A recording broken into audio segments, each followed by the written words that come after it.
Hello बच्चों, कैसे हैं आप सभी। उम्मीद कर रहे हैं आप सब अच्छे होंगे, राइट।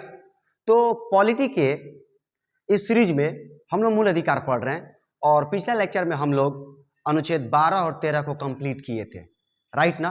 आइए आज हम लोग वहां से कंटिन्यू करते हैं। आज हम लोग पढ़ने जा रहे हैं समानता का अधिकार। तो समानता का अधिकार जो है ना, अनुच्छेद 14 से लेके 18 तक है, राइट। यानी समानता का अधिकार कुल कितना है? 5, 14, 15, 16, 17, 18, यानी कुल 5 ऐसे अधिकार है जो बराबरी का बात करते हैं, राइट। कौन कौन से हैं? विधि के समक्ष समता एवं विधियों का समान संरक्षण, अनुच्छेद 14।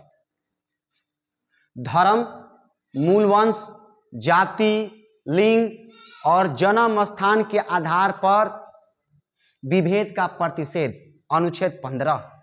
लोक नियोजन के विषय में अवसर की समता, अनुच्छेद 16। छुआछूत यानी अस्पृश्यता का अंत, अनुच्छेद 17। और उपाधियों का अंत, अनुच्छेद 18। हम इनको कवर करने जा रहे हैं। तो आज मैं आप लोगों को समझाने जा रहा हूं अनुच्छेद 14। उससे पहले आप क्या करिए, इसका स्क्रीनशॉट ले लीजिए, राइट। ले लिए? चलिए आगे बढ़ते हैं। हम लोग अनुच्छेद 14 समझने जा रहे हैं।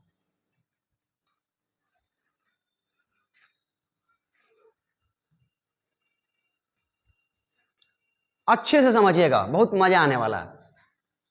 देखिए, हम लोग पढ़ने जा रहे हैं समानता का अधिकार। समानता का अधिकार में सबसे पहला अनुच्छेद 14। अनुच्छेद 14 क्या कहता है बाबू? अनुच्छेद 14 कहता है कि विधि के समक्ष समता और विधियों का समान संरक्षण। इसका मतलब क्या है? तो पहले आओ समझो। ये जो वर्ड देख रहे हो ना, विधि के समक्ष समता, ये ब्रिटिश मूल का विचार है। कहां से लिया गया है? ब्रिटेन से लिया गया, ब्रिटिश मूल का विचार है, राइट ना। और ये जो विधियों का समान संरक्षण है, अनुच्छेद 14 में दो बात है। तो ये जो विधियों का समान संरक्षण है वो अमेरिका से लिया गया है,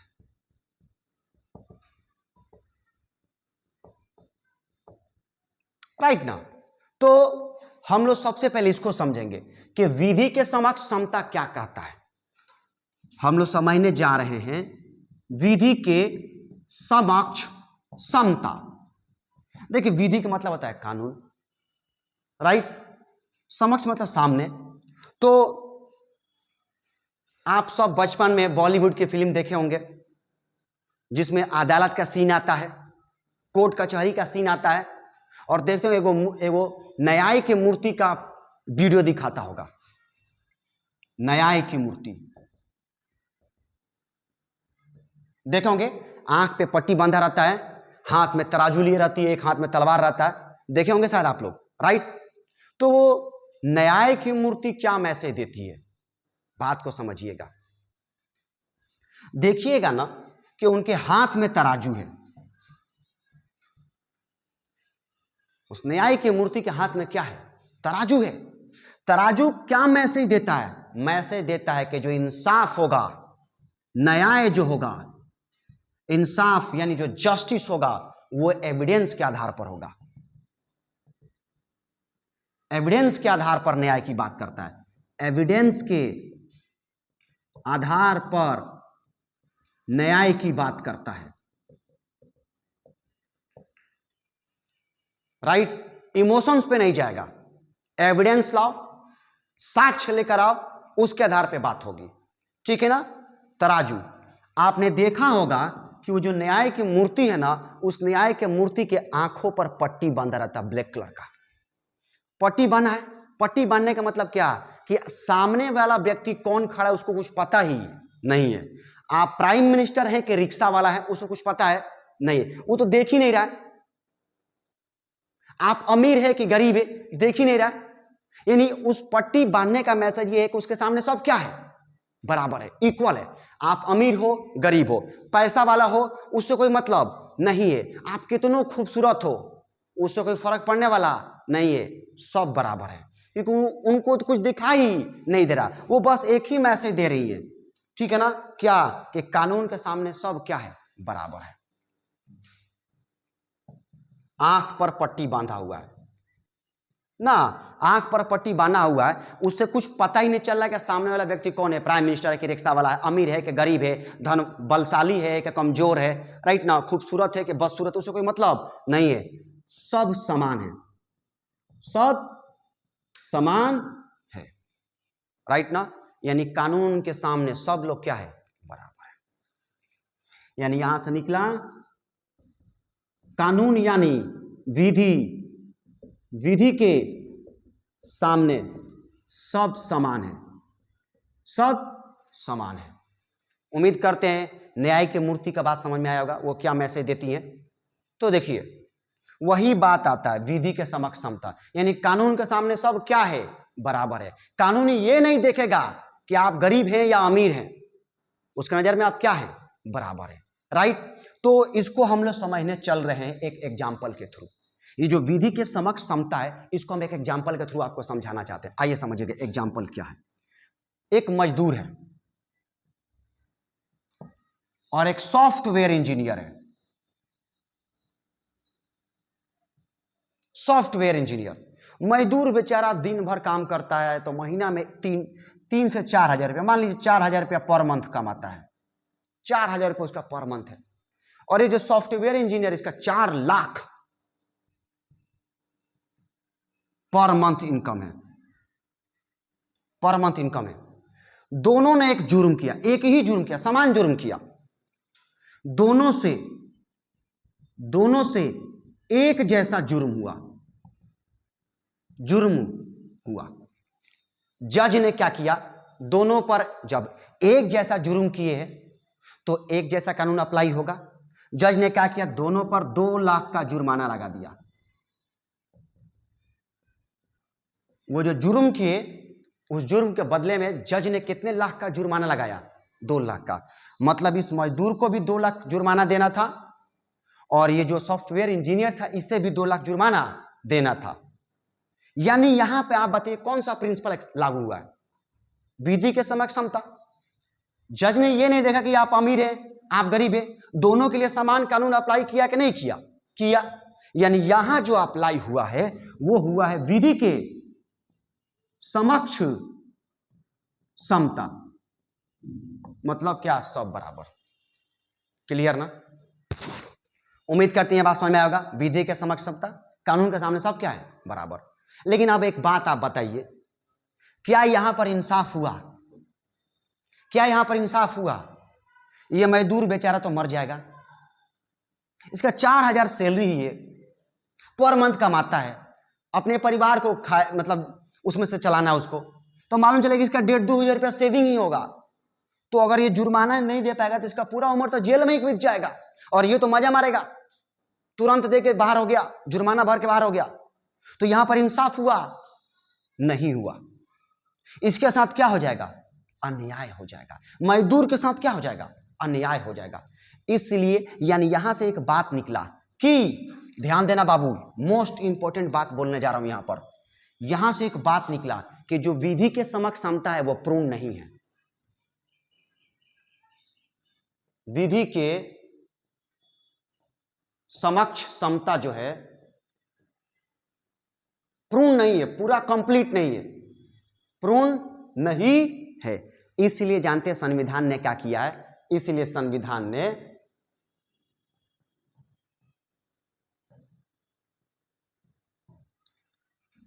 विधियों का समान संरक्षण भी दिया है।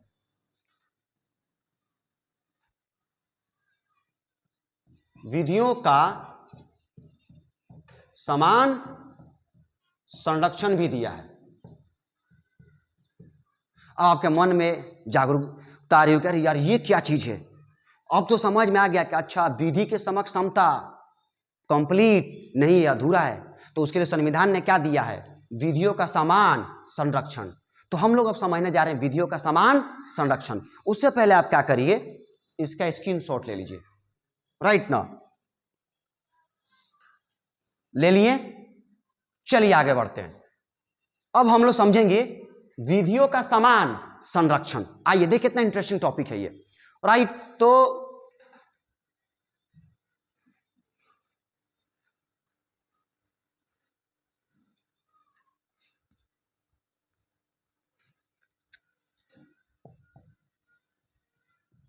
विधियों का समान संरक्षण। इसका मतलब क्या है, इससे क्या समझ में आ रहा है आपको? अब समझ में आएगा, देखिएगा। यह कहता है ना, विधियों का समान संरक्षण कहता है कि like should be treated alike. मतलब क्या? जो एक जैसा है, जो एक जैसा है, उन्हें एक जैसा बर्ताव करो, एक जैसा बर्ताव करो। और जो अलग अलग हैं, और जो अलग अलग हैं, उन्हें अलग अलग ट्रीट करो। मतलब क्या? मतलब समझिएगा। इसी बात को मैं एक एग्जांपल के थ्रू समझाऊंगा तो आपको ज्यादा समझ में आएगा, राइट ना? देखिए, कानून में क्या है कि एक व्यक्ति है, 35 साल का व्यक्ति है। इस एग्जांपल को समझिएगा आप लोग। 35 साल का व्यक्ति है, 35 ईयर्स ओल्ड, 35 ईयर्स ओल्ड एक व्यक्ति है, उसने मर्डर कर दिया।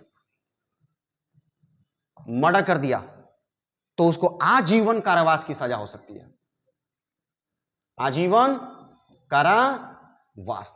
लेकिन एक लड़का है 16 साल का, 18 साल से कम, 18 साल से कम, यानी नाबालिग है। क्या है? नाबालिग है। 18 साल का, 18 साल से कम का लड़का है, 14 साल का हो, 15 साल का हो, 16 साल का लड़का हो, ठीक है ना? तो उसे मैक्सिमम जो सजा होगी, सर्वाधिक सजा हो सकती है वो मैक्सिमम 3 साल की। कितने साल की? 3 साल की। ये देखिए, ये तो एडल्ट था, ये नाबालिग है। दोनों अलग अलग व्यक्ति है कि नहीं है? तो दोनों अलग अलग है। अलग अलग है तो उन्हें अलग अलग ट्रीट किया गया कि नहीं किया गया? इसने मर्डर किया तो इसको आजीवन कारावास हुआ, ठीक है ना? लेकिन इसने भी मर्डर किया था, 18 साल से कम था, नाबालिग था, तो इसको मैक्सिमम सजा कितने साल हुआ? 3 साल हुआ। यह कहता है विधियों का समान संरक्षण, राइट? आइए मैं एक सुप्रीम कोर्ट के फैसला द्वारा इस बात को समझाने जा रहा हूं, विधियों का समान संरक्षण को। सुप्रीम कोर्ट के एक फैसला से आपको समझाने जा रहा हूं, राइट? समझिएगा, देखिएगा, बहुत इंटरेस्टिंग है। निर्भया गैंग रेप समझाने जा रहा हूं आपको।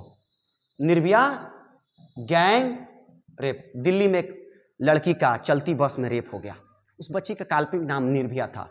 शायद उसमें 6 लोग थे, 6 लोगों ने मिलकर रेप किया था। उसमें से एक लड़का था जो नाबालिग था, नाबालिग मतलब 18 से कम था। एक लड़का था 18 साल से कम, 18 साल से कम, 18 साल से कम है मतलब नाबालिग है। तो जानते हैं क्या हुआ? तो ये तो लड़का था और बचे कितने? 5 गो एडल्ट थे, 18 प्लस थे। इन 5 को सुप्रीम कोर्ट ने फांसी की सजा दी, फांसी की सजा दी। लेकिन ये जो लड़का था, इसको मैक्सिमम 3 साल की सजा हुई। कितने साल की सजा हुई? 3। दोनों ने तो, सबने तो रेप ही किया था, लेकिन इनको अलग मतलब सजा हुई और इसको अलग सजा हुई। ये बात कहता है कौन? विधियों का समान संरक्षण, राइट? अब उम्मीद करते हैं आपको विधियों का समान संरक्षण समझ में आया होगा कि जो एक जैसा है, like should be treated iliac, एक जैसा को एक तरह ट्रीट किया जाएगा और जो अलग अलग है उन्हें अलग अलग ट्रीट किया जाएगा। क्लियर ना? ये विधियों का समान संरक्षण समझ में आया कि नहीं आया? गुड। आगे बढ़े? तो अब आगे बढ़ते हैं। अब देखिएगा, एक काम ना करिए, आप लोग इसका स्क्रीनशॉट ले लीजिए, ले लिए स्क्रीनशॉट। चलिए आगे बढ़ते हैं।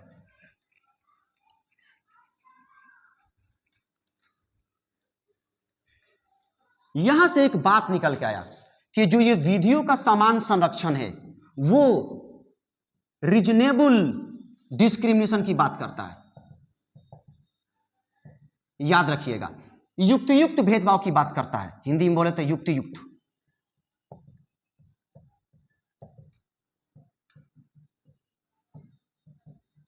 देख लीजिए यहां पर रीजनेबल डिस्क्रिमिनेशन हुआ कि नहीं हुआ? हुआ है। इस बच्चे को 3 साल की सजा हुई थी और इन 5 को फांसी की सजा हुई थी, जबकि क्राइम तो दोनों ने सेम किया था। तो ये बात है कौन? विधियों का समान संरक्षण, जो कहता है क्या कि आप रीजनेबल डिस्क्रिमिनेशन कर सकते हैं, राइट ना। अब आइए, अब थोड़ा बात को समझिएगा। हमने अभी कुछ देर पहले पढ़ा विधियों के समक्ष समता, विधियों के समक्ष समता, और अभी समझा हम विधियों का समान, विधियों के समान संरक्षण।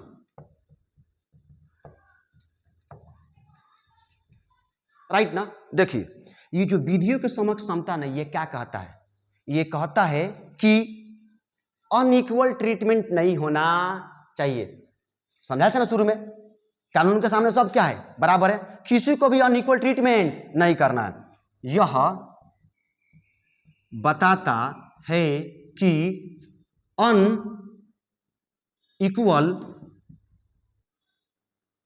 ट्रीटमेंट नहीं होना चाहिए, नहीं होना चाहिए। इसका मतलब देखिए, यह क्या बताता है? यह बताता है कि क्या नहीं होना चाहिए। बात को समझिएगा। देखिए, विधियों के समक्ष समता क्या है? कि किसी के अनइक्वल ट्रीटमेंट करना नहीं है। मजदूर वाला और इंजीनियर वाला याद करिए, सॉफ्टवेयर इंजीनियर, सबको बराबर सजा हुई थी कि नहीं हुई थी? तो ये कहता है क्या? कि अनइक्वल ट्रीटमेंट नहीं होना चाहिए। यानी कहता है क्या नहीं होना चाहिए, नहीं होना चाहिए। इसलिए जानते हो इसको क्या बोला गया है? विधियों के समक्ष समता को नकारात्मक बोला गया है। क्या बोला गया है? नकारात्मक। लेकिन ये जो विधियों के समान संरक्षण है, जो विधियों के समान संरक्षण, ये क्या कहता है? कि जो एक जैसा है उन्हें एक जैसा ट्रीट करना चाहिए। एक जैसा को एक तरह ट्रीट करना चाहिए, बर्ताव करना चाहिए, ट्रीट करना चाहिए। मतलब ये क्या कर रहा है? कि क्या करना चाहिए, क्या करना चाहिए। मतलब ये सकारात्मक है। क्या है? सकारात्मक है। विधियों का समान संरक्षण क्या है? सकारात्मक है। याद रखिएगा, सकारात्मक है। अब एग्जाम में पूछ दे अगर आपसे कि विधियों के समक्ष समता क्या है, सकारात्मक है नकारात्मक है, तो क्या मारिएगा? नकारात्मक। और विधियों का समान संरक्षण क्या है? सकारात्मक। राइट ना। क्यों है? समझ आया ना? राइट। आगे बढ़ूं, इसका नोट्स बना लीजिए, सॉरी स्क्रीनशॉट ले लीजिए। ले लिए? आगे बढ़ा जा। चलिए आगे बढ़ते हैं। आगे देखिएगा, तो ध्यान से समझिएगा इस बात को। ये जो विधियों के समक्ष समता है ना, जानते हैं किसका अवयव है? जो ये विधियों के समक्ष समता है, ये रूल ऑफ लॉ का एलिमेंट है। रूल ऑफ लॉ का क्या है? एलिमेंट है, अवयव है, अवयव है। रूल ऑफ लॉ का मतलब विधि का शासन, विधि का शासन। बात समझे? रूल ऑफ लॉ का एलिमेंट कौन है? विधियों के समक्ष समता। विधि का शासन क्या कहता है? कानून सर्वोच्च है, कानून सर्वोच्च है, कानून के सामने सब बराबर है। ठीक है ना? कानून सर्वोच्च है। तो जानते हो बाबू, ये जो विधि का शासन है वो किसने दिया है? जो ये विधि का शासन है ना, वो ब्रिटिश न्यायविद A.V.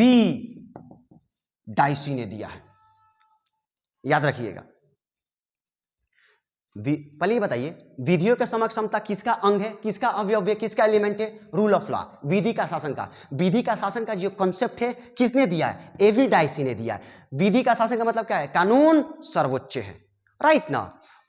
तो अब हम समझने जा रहे हैं कि देखो, अनुच्छेद 14 हम लोग समझ लिए, लेकिन एक बात बताओ हमको, तुम इतना पढ़ के क्या लगता है कि विधियों के समक्ष समता पूर्ण है?